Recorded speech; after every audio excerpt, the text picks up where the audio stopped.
சுகம் தனுசு ராசிக்கு நற்செயல், மகர ராசிக்கு ஆதரவு, கும்ப ராசிக்கு அதிக எண்ணத்தால் மூளை நோய், தர்ம சிந்தனை போன்றவை. அனைவருக்கும் என் இனிய காலை வணக்கங்கள். பைரவரை வழிபடுவதின் மூலமாக துன்பங்கள் நீங்கி நன்மைகள் பெருகும் என்பதை மன உறுதியுடன் நம்பி வழிபாடு செய்யுங்கள், நன்மைகளே அடைவீர்கள். இன்றைய பஞ்சாங்கத்துக்குள் போவோம். இன்றைய தேதி 9ஆம் தேதி 2ஆம் மாதம் 2026 திங்கட்கிழமை, தமிழ் மாதம் தை.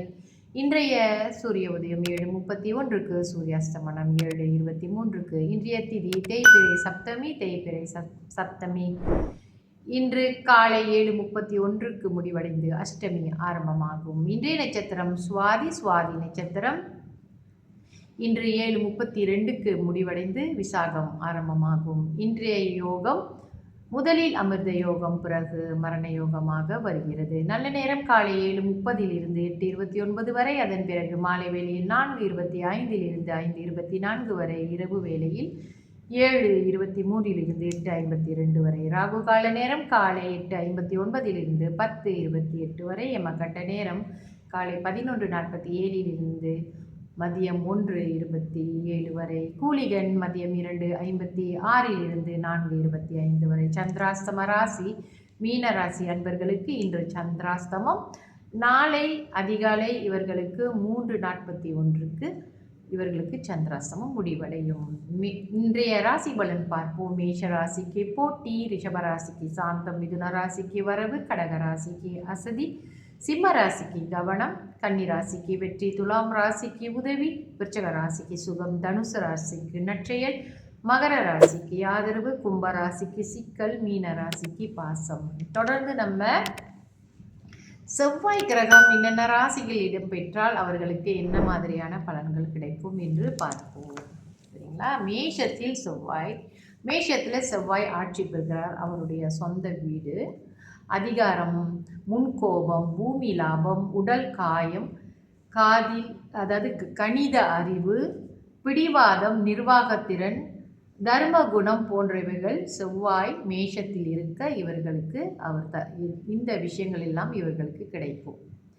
அடுத்தபடியாக ரிஷபத்தில் செவ்வாய் இருக்க பிறந்த ஜாதகருக்கு பெண் எண்ணம், மாந்திரிக கலை, விளையாட்டுக்கலை, கடின சித்தம், உணர்ச்சி வேகம் போன்றவைகள் செவ்வாய் செய்வார். கடின சித்தம் என்றால் ரொம்ப மன இறுக்கமாக இருப்பாங்க அவங்க. செவ்வாய் மிதுனத்தில் என்ன செய்கிறார் பார்ப்போம். ரண வைத்தியம், ரணம் என்றால் காயங்கள், குடும்ப ஈடுபாடு, விஞ்ஞான ஆய்வு, இசை ஞானம், புலனாய்வு, சதா துக்கம், துரித செயல், திறன் போன்றவைகளை மிதுனத்தில் செவ்வாய் ஜாதகருக்கு தருகிறார். செவ்வாய் கடகத்தில் நீச்சம் பெறுறாரு. விவசாய அறிவு, மருத்துவ ஞானம், சஞ்சார பிரியம். சஞ்சாரம் என்றால் சதா வெளியே சுற்றிக்கிட்டு இருப்பாங்களா, அதான் சஞ்சாரம் என்று சொல்லுவார்கள்.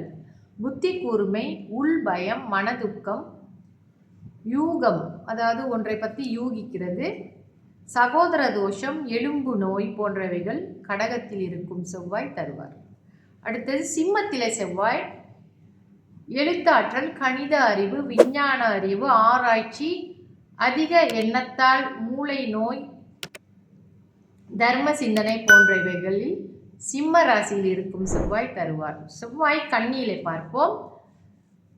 முத்தமிழ் அறிவு, ஆடம்பரம், வஞ்சக எண்ணம், இல்லற பிரச்சனை, தைரியம், மருத்துவத்துறையில் பொறியியல் அறிவு, விஞ்ஞானம், கல்வி இவைகளில் கன்னியில் நின்ற செவ்வாய் தருவார். இன்று நம்ம 6 ராசிகளுக்கு செவ்வாய் இருக்கிற இடங்களில் அவர்களுக்கு என்ன மாதிரியான பலன்கள் உண்டு என்று பார்த்தோம். மீதமுள்ள ராசிக்கு 6 ராசிக்கு துலாத்தில் இருந்து மீனத்திற்கு வரை நாளைய பதிவில் பார்ப்போம். இந்த ஒரு கிரகத்தின் அமைப்பு நம்ம சொல்லிட்டு வரோம், ஒவ்வொரு கிரகமாக. இது மற்ற கிரகங்களின் இணைவு, மற்ற கிரகங்களின் பார்வை, லக்னாதிபதியின் வேகம், அவரோட லக்னாதிபதி என்ன மாதிரியான பலத்தில் இருக்காரு அப்படின்லாம் தெரிஞ்சுக்கிட்டு தான் மற்ற பலன்களும் நம்ம சொல்ல முடியும். தொடர்ந்து இணைந்திருங்கள், கொஞ்சம் கொஞ்சமாக நம்ம தெரிஞ்சுட்டு வருவோம். நன்றி, வணக்கம்.